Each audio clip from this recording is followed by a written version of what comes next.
Supreme court का ये फैसला अनकॉन्स्टिट्यूशनल, अनलॉफुल, इन्होंने रीराइटिंग ऑफ कॉन्स्टिट्यूशन, यानी रीराइटिंग ऑफ कॉन्स्टिट्यूशन का मतलब है कि इन्होंने तशरीह नहीं की, इन्होंने कानून बना दिया जो इनका 51 आर्टिकल और 106 आर्टिकल को रीराइट कर दिया।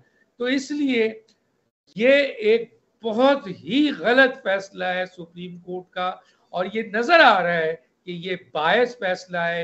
एक सियासी जमात जो कि कुछ मांग ही नहीं रही है, वो तो गए सुन्नी इत्तेहाद, आप सुन्नी इत्तेहाद को दे देते, कोई बात नहीं, बात समझ में आ जाती।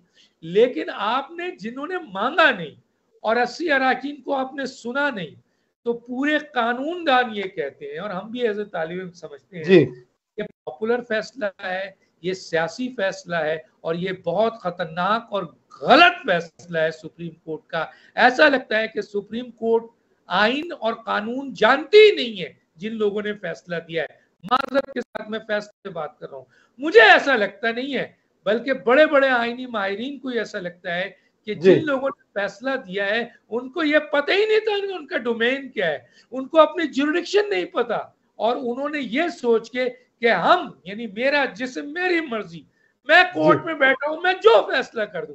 नहीं नहीं नहीं नहीं, आप ऐसा फैसला नहीं कर सकते। और फिर इनको एक प्रोटेक्शन हासिल है, और वो प्रोटेक्शन ये है कि ये गलत फैसला करें, सही फैसला करें, अनकॉन्स्टिट्यूशनल करें, कॉन्स्टिट्यूशनल करें। 189 के तहत हुकूमत को, लोअर कोर्ट को, पार्लियामेंट को बाउंड है मानना। अच्छा, इनके गलत फैसले हो तो इनकी खिलाफ कार्रवाई ना हुकूमत कर सकती है ना पार्लियामेंट, ये खुद कर सकते हैं सुप्रीम जुडिशियल काउंसिल में, जो हाँ ये अपनी खराबी को, अपनी गलतियों के खिलाफ खुद सुनते हैं केस। ये जो तरीक़ेकार है, इसकी वजह से एक judicial activism, judicial martial law लोग कह रहे हैं, मुख्तलिफ जगहों से आवाज आ रही है कि अब पाकिस्तान में पहले फौजी मार्शल लॉ था, कुछ नहीं देखते थे।